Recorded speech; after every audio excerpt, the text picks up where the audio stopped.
Revelation chapter 13. I will read this first and then comment. And I stood upon the sand of the sea, and I saw a beast rise up out of the sea, having 7 heads and 10 horns, and upon his horns 10 crowns, and upon his heads the names of blasphemy. The beast which I saw was like unto a leopard, and his feet were as the feet of a bear, and his mouth was as the mouth of a lion. And the dragon gave him his power and his seat and great authority. I saw one of his heads, as it were, wounded to death, and his deadly wound was healed, and all the world wondered after the beast. And they worshipped the dragon, which gave power unto the beast, and they worshipped the beast, saying, Who is like unto the beast? Who is able to make war with him? And there was given unto him a mouth speaking great things and blasphemies, and power was given unto him to continue 42 months. And he opened his mouth to blaspheme against God, to blaspheme the name and his tabernacle, and them that dwell in heaven.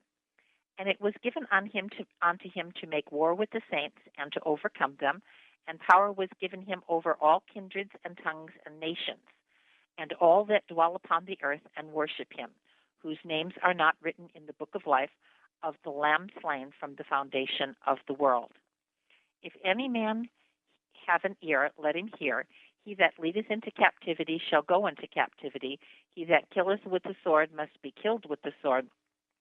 Here is the patience and faith of the saints. And I beheld another beast coming up out of the earth, and he had 2 horns like a lamb, and he spoke as a dragon. And he exercised all the power of the first beast before him, and causeth the earth and them which dwell therein to worship the first beast, which deadly wound was healed. And he doeth great wonders, so that he maketh fire come down from heaven on the earth in the sight of men, and deceiveth them that dwell on the earth by the means of those miracles which he had power to do in the sight of the beast, saying to them that dwell upon the earth, they that should make the image of the beast which had the wound of the sword and did live. And he had power to give life unto the image of the beast, that the image of the beast should both speak and cause that as many as would not worship the beast should be killed. And he causeth all, both small and great, rich and poor, free and bond, to receive a mark in their right hand or in their foreheads, that no man might buy or sell, save he that had the mark, or the name of the beast, or the number of his name. Here is wisdom. Let him that hath understanding count the number of the beast, for it is the number of a man, and his number is 666. Now the commentary. When it says the images that we're talking about here in the Revelation, we hear a beast out of the sea, a mouth of the lion, dragon gave power, beast out of the earth, and lamb slain. And what we're doing is looking to the heavens first to see this testimony, and then bringing it down to earth in relationship to the real people who will be part of this story. So when it says, I stood upon the sand of the sea and saw a beast rise out of the sea, celestially the sea of glass would be where Cetus the sea monster is. This is the wet portion of the sky, and the sea monster is presumably within the sea. So Cetus can also be called a whale. That he has the Hebrew word tanium, which can mean whale or sea monster. So when we see him in the sea, we're supposed to see a beast that has risen above him, and the beast that has risen above him, what we see would be Taurus. In fact, the word beast here would mean the ox, and Taurus can be a female or a male. According to the history, it can be represented as either. But as a male, we see it has horns, but yet we don't see 7 heads and 10 horns. So it says, having 7 heads and 10 horns, and upon his horns 10 crowns, and upon his heads the name of blasphemy. It is holding a relationship to Draco the dragon that has 7 heads and 10 horns. How do I know that?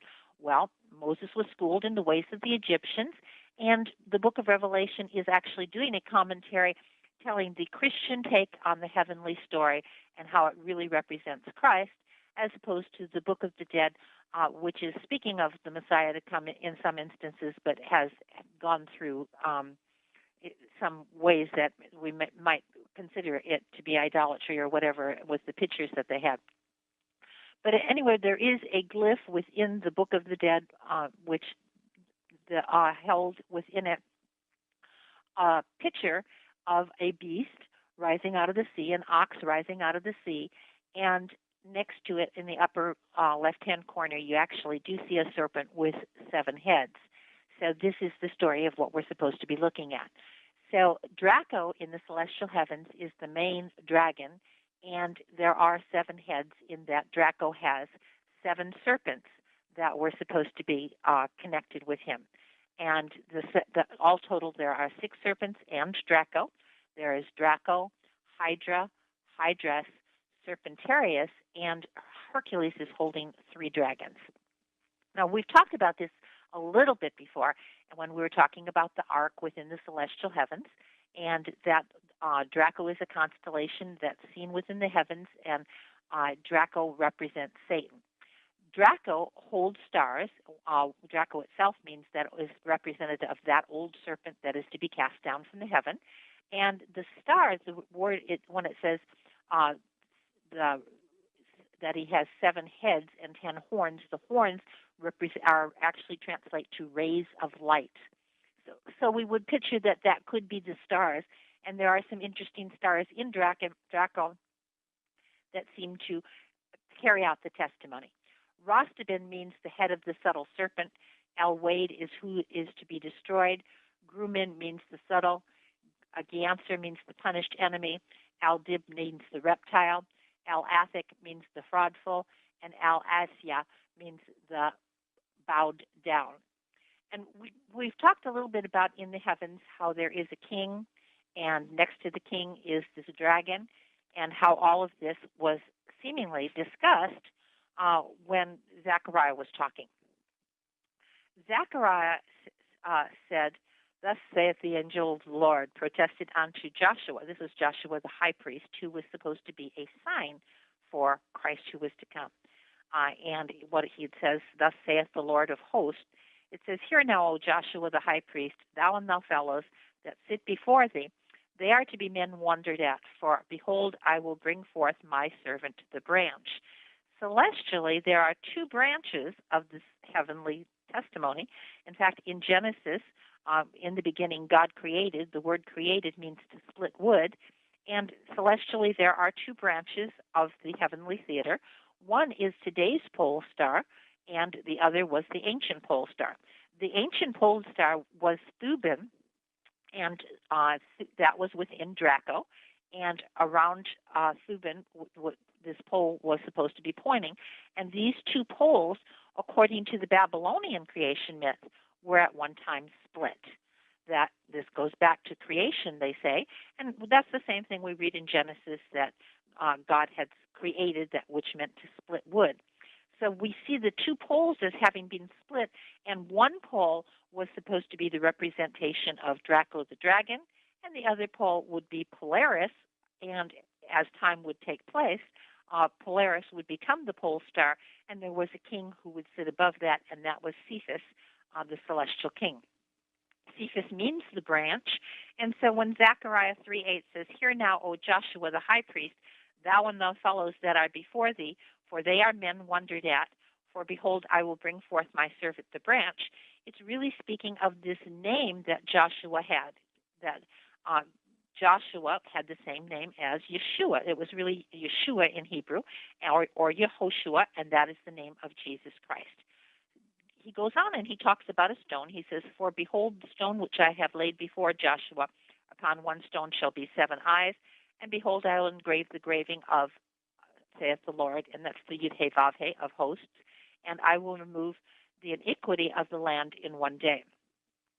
We understand that by placing the 4 letters of the Tetragrammaton, the Yud-He-Vav-He, in a vertical position, we get the image of a man, a little stick figure of a man, and that was supposed to represent when God said, "And let there be light," and this light of the name of God was placed upon this rock or the stone, which, as we shall see, will have a purpose within this war too.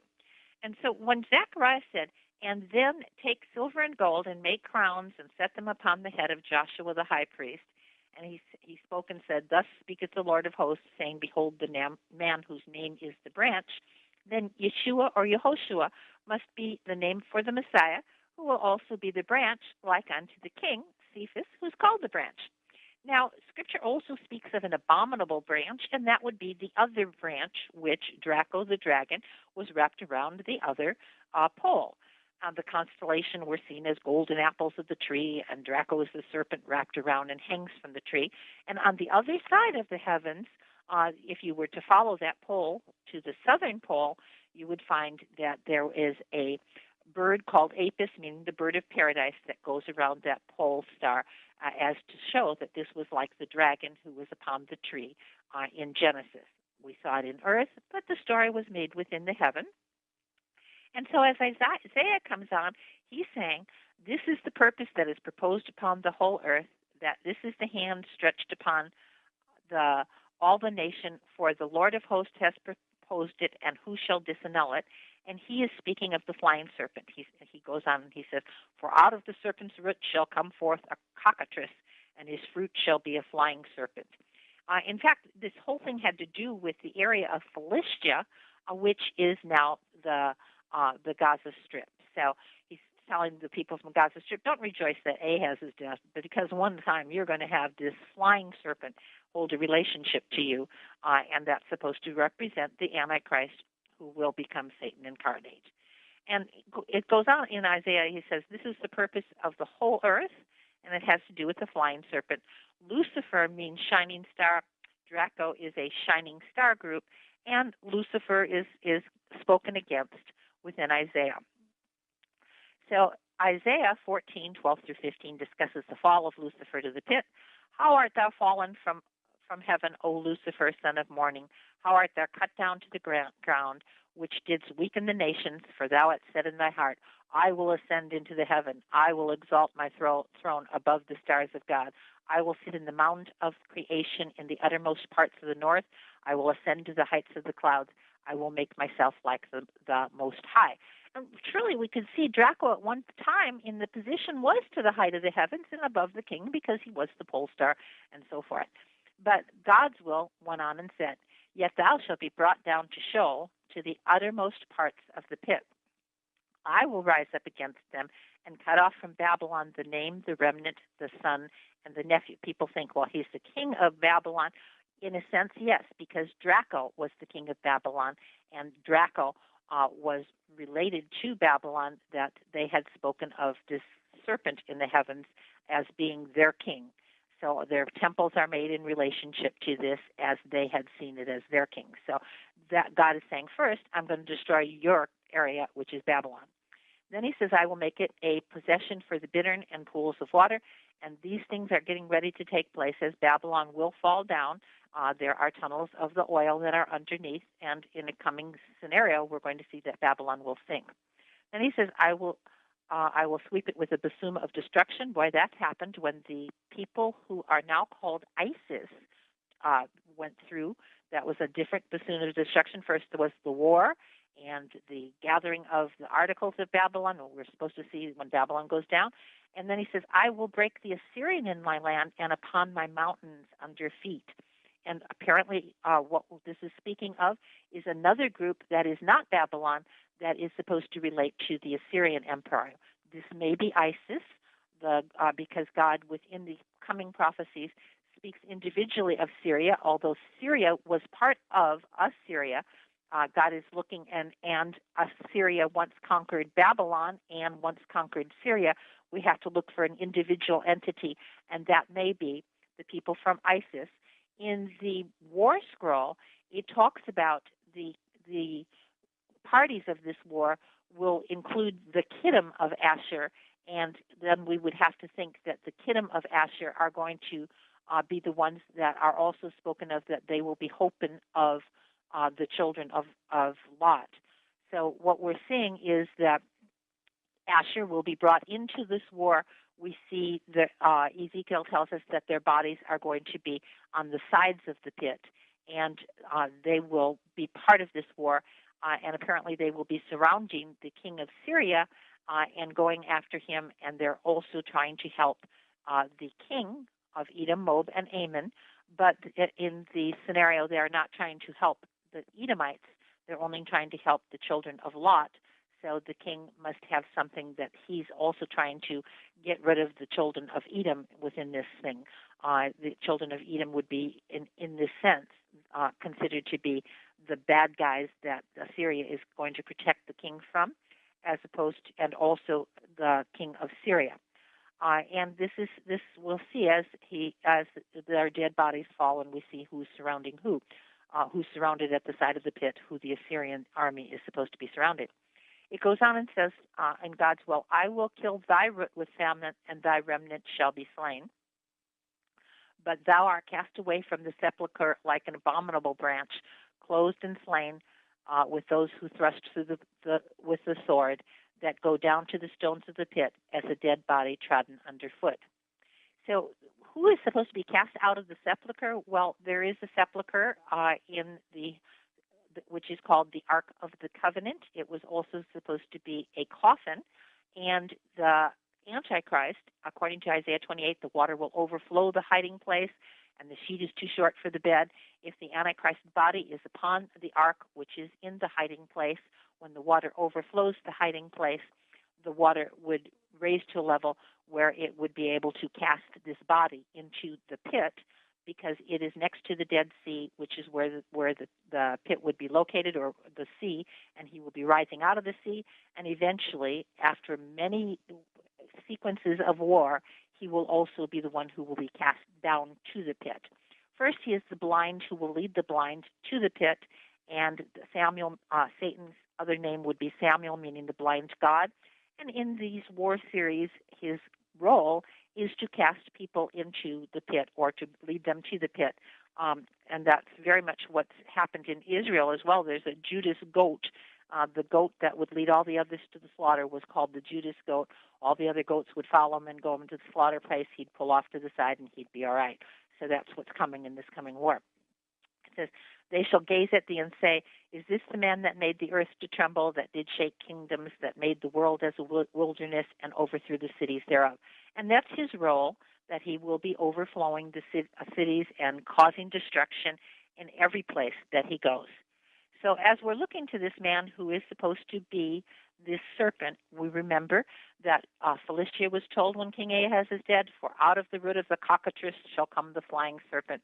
And celestially, Draco was supposed to originally have had wings, and in creation, according to the Babylonian myth, he had the wings cut off, and what were the wings now became a little bear. And that will figure within our story of the book of Revelation as we go forward. And then it says, in Isaiah 35, it says, for in the wilderness waters will break out, streams in the desert, springs of water, in the habitation of dragons where each lay.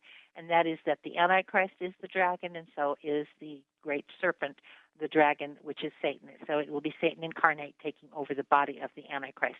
We find when the king of Tyre comes forth, that what it's talking about, he is the anointed cherub that was good but wasn't, and that he was perfect in all his ways. That is Lucifer, and since Lucifer means shining star, and Draco is a shining star group, we see the relationship here. So as we're talking about these things, we're talking about events that are getting ready to come, and we're also recognizing that these have to do with parables. Parables were the secret sayings of the ancients, and when Jesus said, I will open my mouth in parables, Jesus spoke to his disciples, saying to them, who hath ears to hear, let him hear. In Masonic terms, that meant the initiation, and apparently the disciples were initiated in the book of Enoch as kings were all over the world, and the book of Enoch was part of the scriptures that are held by the Dead Sea. It was not doctored, as people say. It was in perfect form. So when it says, and the disciples came and said unto him, why speakest thou into parables? He answered, because it's given to you to know the mysteries of the kingdom of heaven, but to them it is not given. Gather ye first the tares, bind them into bundles to burn them, but gather the wheat into my barn. I will open my mouth in parables. I will utter things that have been kept secret from the foundation of the world. And so what this is speaking of, it goes on, it says, the Son of Man shall send forth his angels. They shall gather out his kingdom all things that offend, and them which do iniquity, and cast them in the furnace of fire. There shall be weeping and gnashing of teeth.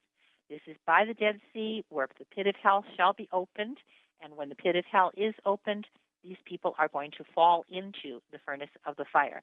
And when it's talking about the gathering of the wheat into my barn, this will be the people who are the tribes of Israel that will be gathered into the temple of God, underneath the temple, and is where paradise is located.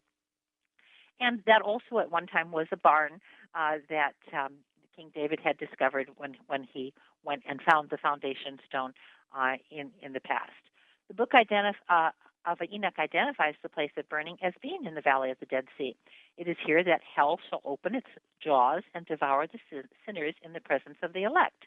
In book of Enoch, chapter 61, it says, I saw there the host of the angels of punishment going, and they held scourges and chains of iron and bronze. And I asked the angel of peace who went with me, saying, to whom are these who hold the scourges going? And he said to me, to their elect and beloved ones, that they may be cast into the chasm of the abyss of the valley. And the valley that shall be filled with their elect and beloved. The days of their life shall be at an end, and the days of their leading astray shall not thenceforward be reckoned. In those days Sheol shall open its jaws, they shall be swallowed up therein,